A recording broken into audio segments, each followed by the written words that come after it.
Shalom Brahá, leitura e comentário da Haftará da Parashá Nassó, 5.782, Juízes 13, do versículo 2 ao 25.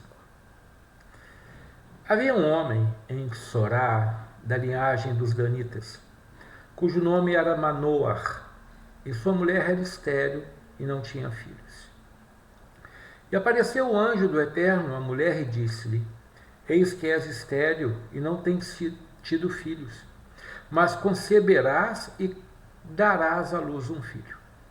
Agora toma cuidado e não bebas vinho novo nem velho, e não comas coisa alguma impura, pois conceberás e dará à luz um filho, sobre cuja cabeça não passará navalha. Porquanto o menino será consagrado a Deus desde o ventre, e ele começará a livrar Israel da mão dos filisteus. E veio a mulher e disse a seu marido assim: Veio a mim um homem de Deus, cuja aparência era semelhante à de um anjo de Deus, extremamente espantosa. Não lhe perguntei de onde era, nem me disse o seu nome. E disse-me: Eis que conceberás e darás à luz um filho. Agora, não bebas vinho novo, nem velho, nem comas coisa alguma impura, porque o menino será nazireu, consagrado a Deus, desde o ventre até o dia da sua morte.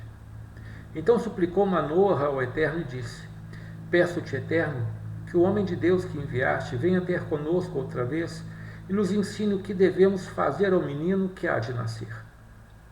Deus ouviu a voz de Manoa, e o anjo de Deus veio ter com a mulher outra vez, quando essa se achava no campo, porém não estava com ela seu marido Manoa.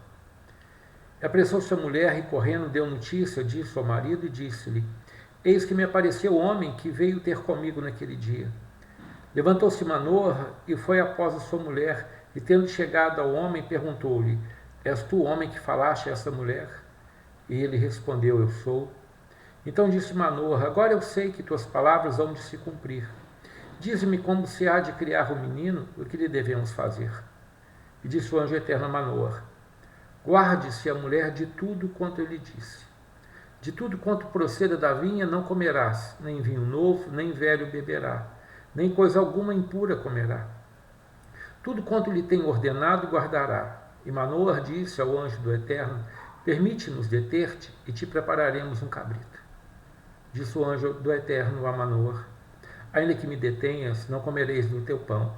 E se preparares uma oferta de elevação, oferecê-la asa ao Eterno, pois Manoa não sabia que ele era um anjo do Eterno.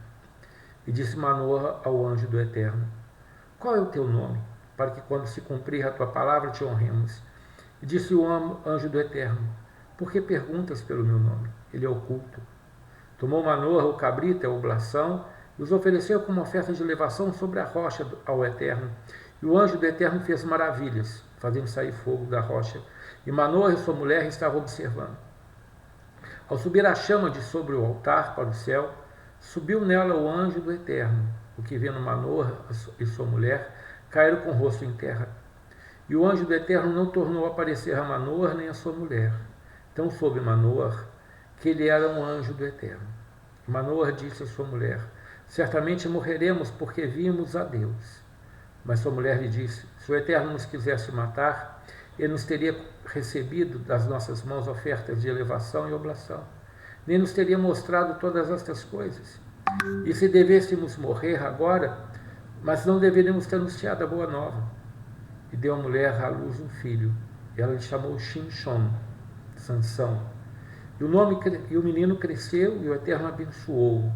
E o espírito de força da parte do Eterno começou a levá-lo ao acampamento de Dan, entre Sorá e Estaol, onde ele, por força desse espírito, fazia bravuras ou fazia maravilhas.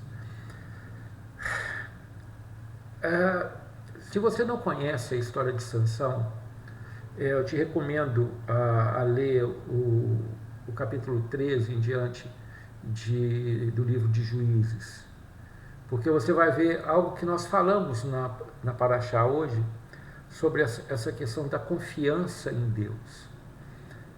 Essa questão de estar diante dele e manter sua santidade. Como nós explicamos, o judaísmo ele é contra o agnosticismo, contra esses excessos de espiritualidade. Ou seja, na verdade, as pessoas fogem do mundo e se ocultam ou se escondem dentro de uma chamada espiritualidade, né, ou santidade. O nazir é um conceito temporário em que a pessoa, durante um tempo, ela quer se entregar totalmente a Deus. Então ela faz um voto. Né? Então, neste voto, ela não corta cabelo e não bebe nada de bebida alcoólica, nada de produto da uva, né? E muito menos coisas impuras, que na verdade é um mandamento para sempre, né? De não se comer as coisas que não são kasher, que não são apropriadas. Mas no caso de Shimshon, ou seja, de Sansão, Deus pediu essa consagração por toda a sua vida. Israel passava por um momento extremamente delicado de opressão dos filisteus, por causa dos seus erros de impurificação. Se você vê o livro de Josué e depois começa a ler o livro de Juízes, você vê que à medida que os juízes foram morrendo, ou seja, os homens da grande assembleia foram morrendo depois de Josué, o povo foi se dissipando no sentido de falta de santidade e se misturando com os costumes da terra, daquilo que Deus falou para não fazer. Então a santidade, ela se foca em saber viver neste mundo, trabalhar, fazer tudo que você tem que fazer e não se contaminar. E não permitir que os valores contrários à Torá te alcancem. Coisas como comer kasher, ou seja, não comer porco, peixe de couro, misturar carne com leite, essas coisas, é um instrumento de santidade. Guardar Shabat é outro instrumento de santidade. Fazer Yom Kippur, o dia do perdão, o jejum, cumprir as festas, a circuncisão dos filhos, né? a tsinuit, ou seja, a forma de se vestir de forma modesta, sem excessos, sem sensualidade e tudo mais, são instrumentos. Agora, a santidade exigida de nós está lá em Kedoshim, no que nós estudamos em Levítico. Consiste em caráter e em valores de relacionamento com as pessoas e com Deus. Honestidade, manter a palavra, né? Relação sexual que é correta, marido e mulher, casamento, coisa certinha. Essas coisas é que são santidade. E Sansão acaba errando em duas dessas. Uma, a prostituição e a bebida. E por causa disso, ele vem sofrer muito na sua vida. Mas há um tempo, há um hiato na sua juventude, até quando ele conhece Dalila, que parece de 20 anos mais ou menos, em que ele se mantém puro e julga Israel com toda correção. Julga de uma forma correta e vive de uma forma correta.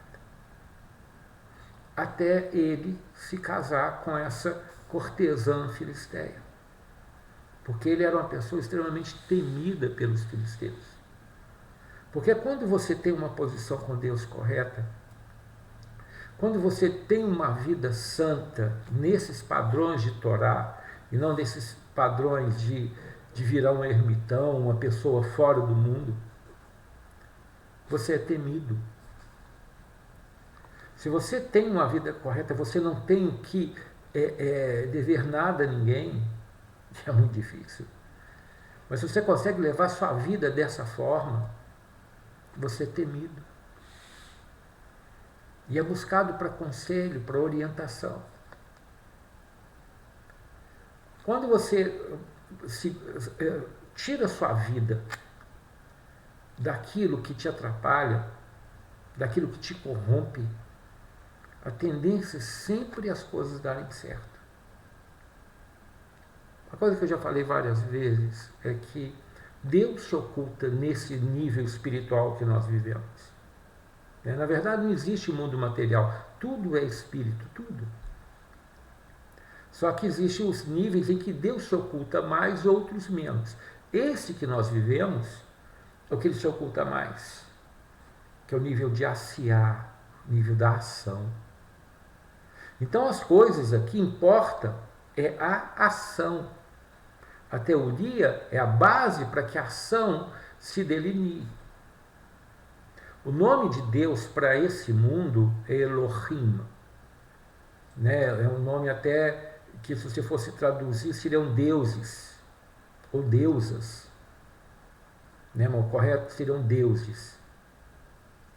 Porque o mundo é cheio de deuses.